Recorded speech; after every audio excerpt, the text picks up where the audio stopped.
Social worker রাজকুমার চ্যানেলে সবাইকে স্বাগত জানাই। আপনারা জানেন বাঙালির শ্রেষ্ঠ উৎসব দুর্গা উৎসব। এই দুর্গা উৎসবে মেতে উঠছি আমরা প্রত্যেকেই। তাই এবছর তার বিলম্ব হবে না। বাঙালিদের মনে থাকে যে কবে আসবে দুর্গাপূজা। তার দুর্গাপূজার আর বেশি দিন বাকি নেই, আর কিছুদিন পরেই দুর্গাপূজা মা আসবে আমাদের ঘরে। তার আনন্দের কোনো সীমা থাকবে না।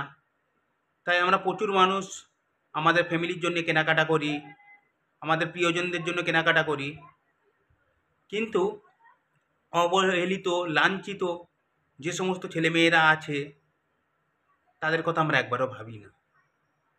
তাই আসুন না, এবছর প্রিয়জনদের ও পরিবারদের দিয়েও যদি আপনাদের সামর্থ্য অনুযায়ী একটা বাচ্চাকেও দেওয়া যায়, একটা বাচ্চার মুখেও হাসি ফোটানো যায়, তাহলে আমার মনে হয় প্রিয়জনের থেকেও সেই বাচ্চাটা বেশি খুশি হবে এবং আপনার আনন্দটা আরও বেশি লাগবে।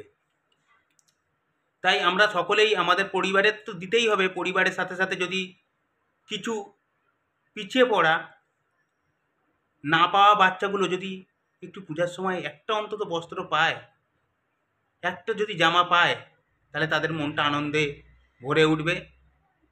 তাই আমাদের সামর্থ্য অনুযায়ী আমরা তাদের আনন্দ থেকে একটুও কষ্ট দেব না, তাদের আনন্দ থেকে বঞ্চিতও করব না। তাই আপনারা যদি প্রত্যেকেই কিছু কিছু সাহায্য দিয়ে আমাদের এই বাচ্চাদের পাশে থাকেন, তাহলে বাচ্চাদের মুখে হাসি ফোটে। বাচ্চাদের মুখে হাসি ফোটা মানেই নিজের হাসি ফোটা। একটা প্রবাদ আছে না, ইনকাম সেই করতে পারে যে খরচা করতে পারে। আরও প্রবাদ আছে যে মানুষের জন্য যার মন কাঁদে, ভগবানও তার জন্য কাঁদে।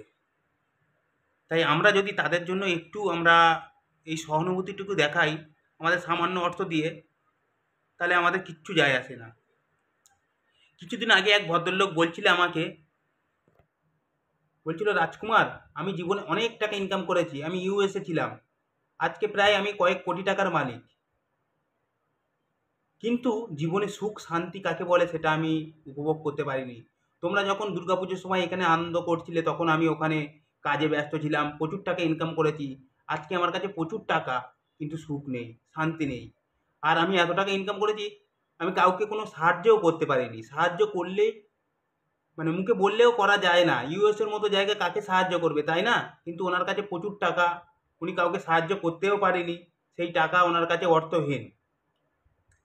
আজকে তাকে আর তার ছেলেরাও নিচ্ছে না। সে একটা ছোট্ট কামরার মধ্যে থাকে, তার ইনকামে যতটুকু টাকা সে ইনকাম করেছিল সমস্ত টাকাগুলোই ছেলেরা হাতিয়ে নিয়েছে। তার এখন ইচ্ছা সে বৃদ্ধাশ্রমে থাকবে। তাই আমি একটাই কথা বলবো, জীবনে যতটুকুই সঞ্চয় করো কিছু অন্তত মানুষের জন্য করে যাও, তাহলে মানুষ আপনার পাশে থাকবে, ভগবান আপনার পাশে থাকবে। এইটুকু করা আমাদের দায়িত্ব, আমাদের কর্তব্য। এই দায়িত্ব কর্তব্য থেকে আমরা বঞ্চিত হব না। আমরা সবাই মানুষ, মানুষ হয়ে মানুষের পাশে থাকা আমাদের কর্তব্য, আমাদের দায়িত্ব। আমাদের দায়িত্ব কর্তব্য থেকে আমরা একটু পিছপা হব না, কারণ আমাদের দেখেই ভবিষ্যৎ প্রজন্ম শিখবে। আজ দেখেছেন তিলোত্তমা নিয়ে সমস্ত মানুষ রাস্তায় নেমেছেন, একজন মানুষ প্রাণ দিয়েছে, প্রতিটা বাঙালির চোখ খুলে দিয়েছে। তাই আমরা বাঙালি, বাংলা আমাদের মাতৃভাষা, সেই মাতৃভাষা আমরা কথা বলি, মা দুর্গার আরাধনা করি, চণ্ডীপাঠ করি, আমরা অষ্টমীর দিন পুষ্পাঞ্জলি দিই। তাই প্রতিটা বাচ্চার জন্য আমাদের মন কাঁদবে। অসুর বদন করে মা দুর্গা আমাদের ঘরে আসবে, ঠিক তেমনি আমরা প্রতিটা বাচ্চার ঘরে তাদের নতুন ড্রেস পৌঁছে দেওয়া আমাদের কর্তব্য। যারা বঞ্চিত, যারা লাঞ্ছিত, যারা পায় না, যারা অসহায়, সেই সব মানুষদের কাছে আমাদের পৌঁছে যাওয়া একান্ত কর্তব্য। তাই আমাদের গ্রুপের নাম প্রয়োজন। আমরা প্রয়োজনের পাশে থাকব। সত্যিই যার প্রয়োজন, সেই প্রয়োজনের পাশে আমরা আছি, আমরা থাকব। আপনাদের সকলের ভালোবাসা এবং সকলের সাহায্য আমি একান্তভাবে কামনা করি। এত বড় একটা মহৎ কাজ একার দ্বারা সম্ভব নয়। আমাদের এখানে 153 জন বাচ্চা আছে, তাদেরকে পায়ের জুতো থেকে ড্রেস পর্যন্ত সমস্ত কিছুই আমাদের বহন করতে হবে। তাই আপনারা যদি একটু একটু করে সাহায্য করেন তাহলে আমাদের পক্ষে খুবই সহজ হয় এবং বাচ্চারা হাসি মুখে একটু মায়ের মুখ দর্শন করতে পারে। তাদের হাসি মুখ ফোটানো, মায়ের মুখে হাসি দেখা যেমন একটা আনন্দ, ঠিক তেমনি ওদের মুখে হাসি ফোটানো একটা আনন্দ। তাই আসুন আমরা সকলে মিলে তাদের পাশে থাকি। ধন্যবাদ।